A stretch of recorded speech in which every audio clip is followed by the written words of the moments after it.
Hello mga chisero, mga boss, mga pops. Welcome back to Argis Alonso Motovlog. Yes, na-miss kong gawin to. Ayan, kung di ka pa nakasubscribe, subscribe na. And don't forget to hit like, share, comment, and hit that notification icon sa channel na nagsimula at nagpapatuloy magbigay ng mga bagong motorcycle units, parts, and accessories. Maraming salamat po sa 124,000 subscribers mga chisero. Sobrang appreciated po namin ang lahat ng mga comment ninyo, ang mga request ninyo, kung ano yung pinapablog ninyo. Binabasa po namin yan at sinasagot po namin. Maraming salamat. And for today's vlog nga mga chisero, pag-uusapan natin ang bagong-bagong motorsiklo na gawa ng Euromotor under Mitsukoshi. So, ito ang Easy 125. Yes, easy one. Easy lang mga chisero ha. Another game changer brought to you by Euromotors, powered by Mitsukoshi. Correct! Kaya naman pag-usapan na natin kung ano meron dyan mga chisero in 5, 4, 3, 2, 1.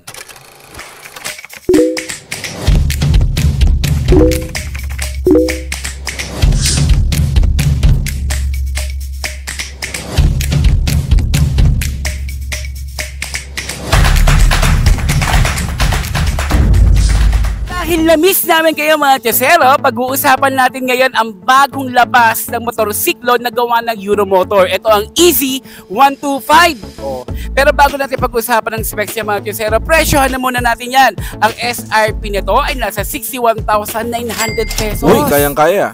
Bagong-bago to mga chisero at dito lang po yan sa ating YouTube channel na ilabas. Okay? So ngayon, pag-usapan na natin kung ano ba meron dito. Correct. So for a 61,900 motorcycle unit, napaka-siksik at napaka-premium quality ng Easy 125. Correct. Sabi mo nga, Chosero, yung paint job niya, ang masasabi ko para siyang chroma flare or chameleon mga Chosero. Ano nga ba yung pintura na yon? Kasi parang nag-iiba yung kulay niya. Violet ang kanina nakita ko. Tapos ngayon naging dark green. Hindi ko alam kung gray. Ano kaya nasa registro nito? No? Rainbow.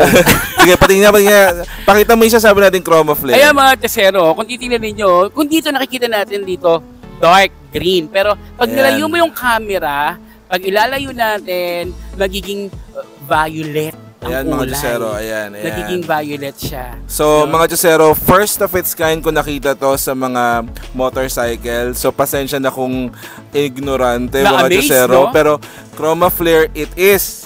Chameleon po ang kulay dito sa Easy 125. Napakaganda. So, it's a touch of blue, then change po to violet. Yes. Ang ganda, mga Chosero. Nakita nila sa personal, no? Kasi baka sa camera hindi masyado nakikita. Correct. So, very unique po yung kanyang paint job, mga Chosero. And then, pointy po and sharp yung mga edges niya, mga Chosero. So, merong glossy black, mga Chosero. At all over the body, makikita nyo, meron din siyang carbon-inspired, mga Chosero. Alam naman natin, mga Chosero, marami nagpapakustomize ng mga motorcycle at gusto nila is naka-carbon-inspired. At kung makikita nyo po dito, aside sa chroma flare na paint, mga Chosero, meron din po siyang white na paint job dito at all over the place makikita nyo po yung kanyang carbon inspired and yung quality ng mga plastics po niya is kakaiba at ayan po. Ang ganda, no? Napakaganda. Nakita nyo naman nagbago. Sana nakuha ng camera. Oo. Yan. And premium, no? Premium. Very premium looking mga Chosero. Ito yung sasabi kong carbon inspired detailing pati po dito sa kanyang muffler. Ayan. Balik tayo sa harapan. Okay, balik tayo sa harapan, mga Chosero. Ako sa kulay niya, mga Chosero. Okay, dito pa lang kasi sa ilaw, no, natutuwa ako dahil sobrang visible. Parang napakadaming ilaw o napakalaki lang ilaw para makita ka kaagad. Ayan, mga Chosero, makita nyo naman yung daytime running light niya, stylish. Merong pahaba and then merong broken lines and then meron pa po dito sa baba looking like an arrow.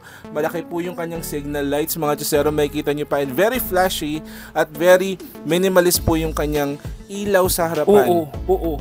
At mga Chosero, lahat ito ay LED. Yes, fully supported by LED. Mga Chosero, matipid po sa baterya at may white accent po sa magkabilang gilid, mga Chosero. And then consistent sa kanyang fender, makita nyo po on top of na sticker ng black and white, very prominent po talaga yung chroma flare na kulay niya. Napakaganda. You will definitely stand out pag minamaneho mo siya. Napakaganda dyan, mga Chosero. At ang kanyang front suspension po ay naka-telescopic fork at ang kanyang size naman ng gulong nasa 70-90 by 14 at naka-disc brake tayo dito, mga Meron ba Chosero. niya yung max grip?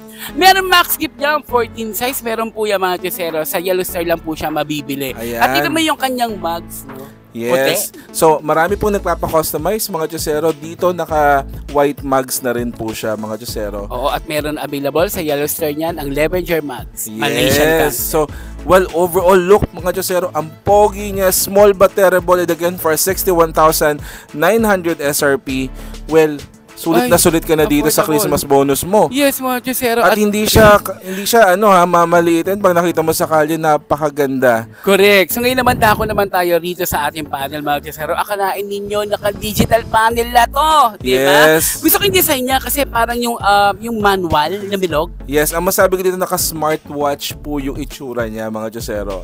Correct. So makikita naman natin dito sa speedometer, odometer, yung ating mga turning lights, no? Yes. Indicator, may fuel indicator. Yan. Very advanced po yung itsura niya. Para ka naka-smartwatch sa harapan. And then ang ganda nung kanyang plastic material, mga Diyosero. Correct. Ayan.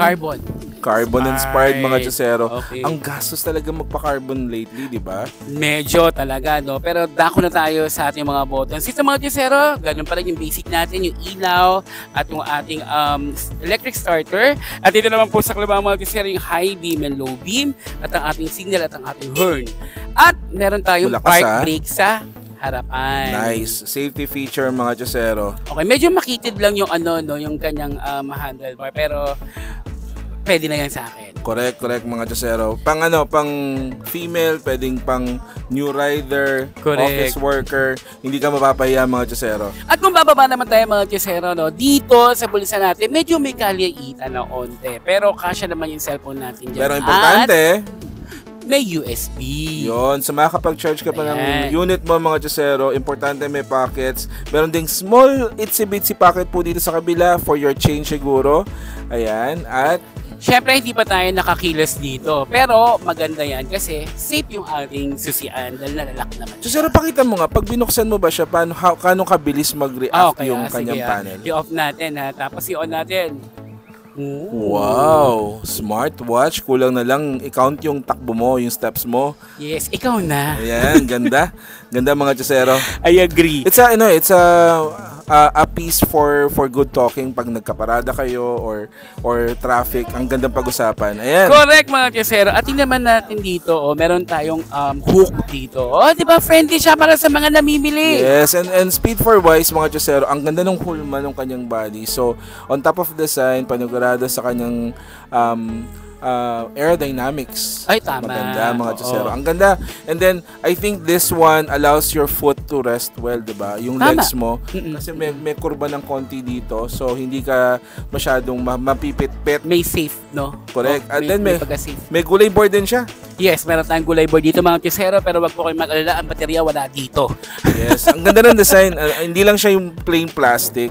Yes. And then dito, ito po yung carbon and parts na detailing na sinasabi ko, mga Diyosero. Dito. Ayan. So, ganda. Ganda, mga Diyosero. Hindi ka mapapahiya for 61,900. No, kahit medyo tiny yung harapan nito, no, natutuwa ako dahil yung seat niya napakahaba. Correct. Talagang parang friendly talaga siya for pilot. Correct. Hindi siya mabigat, no? Yes, Ayan. hindi siya mabigat. So, tanggalin natin yung plastic. Ayan, ang kanyang texture. Medyo naduduling ako, ha? So, rough ang kanyang texture. And then, ang lambot lang po. At wag ka, mga Diyosero, lalabas to sa makina. Oo, nako, shoutout po, Ayan. Sir Zach. Ayan. Ayan. Ganda. So, Very quality, malambot. high quality, mga Diyosero. Well, anyway, you can also customize it. Pero sa akin, for 61,900, all in na para sa akin to. Correct. At buksan na muna natin to, ha? Sige, ano kaya meron dyan? Ayan, so napakaayos ang kanyang tahi. May tahi, tama. Napakaayos, malinis. And of course, meron tayong helmet hook dito. Yun. Pero, ayun nga sinasabi ko sa inyo kanina, mga Diyosero, nandito ang battery. Yun. Wala sa footboard. I don't care. Yes, oo. Mas actually safe siya. Yeah, it's your, para siyang classic motorcycle mo na in-innovate mo. Correct. mo para magmukha siyang futuristic. Correct. And ngayon, yung ating storage box dito, yung seat storage box natin ito hindi kasya ang helmet. So, pero malaking bagay din na makapaglagay ka dyan ng mga documents mo, yung mga ORCR mo. Every time na meron, check mo. Yes, nakaka-excite talaga yung Christmas ngayon. Hindi ka gagastos ng sobrang laki para magkaroon ka ng maganda at quality ng motor. Correct. So ngayon nandito naman tayo sa ating fuel tank. Ito, mga naglalaro to siguro, mga nasa 3 to 4 liters no? Kasi bagong-bago lang to Bagong-bago lang to. Pero nakukitan ako no? Medyo tiny lang talaga siya. And even the grab bar. Yeah, so again, this is one of the things that you customize, diba? Normally black yan, so naka-white siya ngayon. So very playful yung kulay. So for Gen Zs na masyadong malaro sa kulay. And then, elegant din yung easy niya. Easy 125, mga Josero. Ayan. So I think this is for Gen Z, mga Josero. Very playful, ang ganda ng kulay. At ito sabi ko, mga Josero, yung kanyang carbon-inspired detailing. Actually, dami ko nakikita ganito talaga, sinasadya. Pero ito, sinadya. Sinadya talaga, napakaganda, mga Josero. At ako naman tayo sa likuran, dahil LED yung harapan, syempre, LED na rin yung likuran. Yes, so again, very prominent still yung kanyang signal lights. Very eye-catchy rin yung kanyang ilaw, yung signal sa likod. Ayan, meron din reflectorized dito, mga Josero. Ayan, so napakaganda ng rehistro ng ilaw, very safe. Brake light? Yup. Okay. Ayan. And napansin ko lang din, wait, meron din talagang ilaw dito na kulay puti para makita agad yung ating plate number. Correct. So, tama, mga Josero. And then yung shape ng kanyang fender sa likod, it's different, it's muscled, it's textured, ganda. So, meron siyang sariling personality niya. And I think every parts of this motorcycle has its own personality on its own. Ayan. So, tingnan natin yung gulong. Anong ang sukat ng gulong niya? So, dito naman tayo sa likuran, yung gulong niya, mga Josero. Ang size ito nasa 80 by 90 by 14 at tubeless po ito, mga Josero. Naka-drum brake tayo sa likuran. Yun, meron din siya sa max grip na ganitong size, diba? Correct. Meron po. Available po yan sa Yellow Star, yung ating 14 na size ng gulong. Yeah, so mapawaw ka rin talaga sa kanyang white na mags, mga Diyos. Again, a lot of things, a lot of personality, hindi ka gagasto siya na importante. Correct. At yung muffler, no? Yes, even the muffler has the carbon-inspired detailing here, mga Josero. Ito po yung para sa pylon. Very safe din po and very ergonomically look. Correct. Ayan. Correct. Alam nyo, no, mga Josero, no, ayos talaga sa akin yung muffler pag upright position, yung pataas. Kasi di ba normally pag baka, no, hindi napapasukan yung tambucho mo. Yes, so overall, very aesthetic, functional, napakaganda at very economic kasi hindi ka gagastos for 61,900. And then look, guys, talaga na-amaze talaga ako dito sa chroma paint niya talaga. So, chameleon inspired. Nakita ko lang ito sa helmet dati nung tinignan nung pununtahan natin. This time, it's on the motorcycle itself. Wala pang additional na gastos. Yeah. So mga Josero, ngayon naman pag-uusapan natin yung makina nito. Ano ba binibida nito? Tara! Pag-usapan na natin ang makina ng easy-cooled. Compression ratio nito nasa 9.5:1, carburador, at ang kanyang bore and stroke nasa 52.4 by 55.1 mm. Ang maximum power nasa 6.5 kilowatts at 7,500 RPM, at ang kanyang maximum torque naman nasa 9.5 Nm at 6,000 RPM. Sakay na po ulit ni Josero. Alam niyo, mga Josero, I'm very proud kasi isa po tayo sa unang-una makakasakay ng Easy 125. Pero ang problema natin dito, wala naman tayong gasolina, di ba? Dahil hindi naman natin ito pwedeng paggalawin, padalhin dito demo. Sakyan mo na lang. Teka, magtatanggal ako ng sinelas. Tanggal kasi bago pa siya. Tatanggalin ko sinelas ko. Yan! So yung mga Josero, no, okay, no, pakiramdam ko din, okay yung maneuver na to, ha? Okay yung maneuver na to kasi hindi ito matama to sa legs ko. Yun nga yung sabi ko kasi yung shape nung kanyang body, may allowance. And I think for someone taller than you, meron pang enough na wiggle room para sa sumasakay. Hindi lang yun, maluwag yung harapan ko. Yes.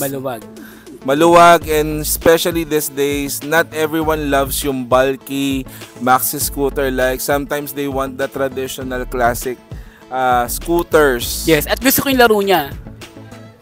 Correct. Diba? Nagpa-pump.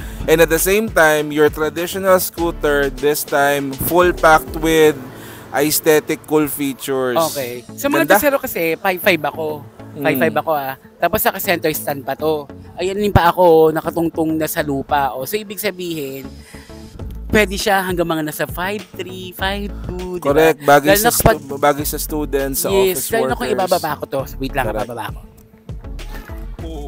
Lapad na yung paa ko. Safe ka, especially for beginner bike, no? Yes. Pero ang ganda, it's a talking piece talaga siya, mga chusero, especially if you drive it. Ang ganda nitong Chroma Flare version ng Easy 125 at marami pa rin siya ibang kulay, Gusto ko diba? to. Oo, marami siyang kulay mga chesero. Merong black at meron pong violet. Yes. Ay, ito nga pala yun. Yan na yun. Meron palang black, meron tayong white. Yes, tignan natin.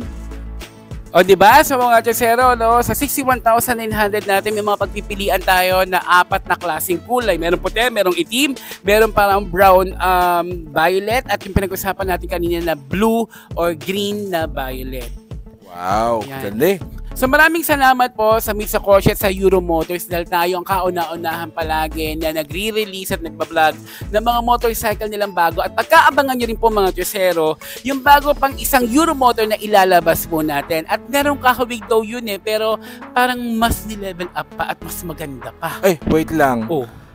Yung traditional black nyo po, mga Tiyosero, tsaka traditional na white, naka-gold mugs. Ay, oo.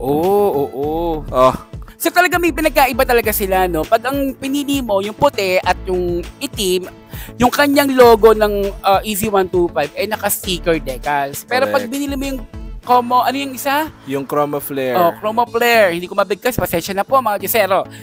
Naka-emblem yung logo natin dito. Yes. So yun ang pinagkaiba. At puti yung mugs ng Chroma Flare. At, Yes. sorry po.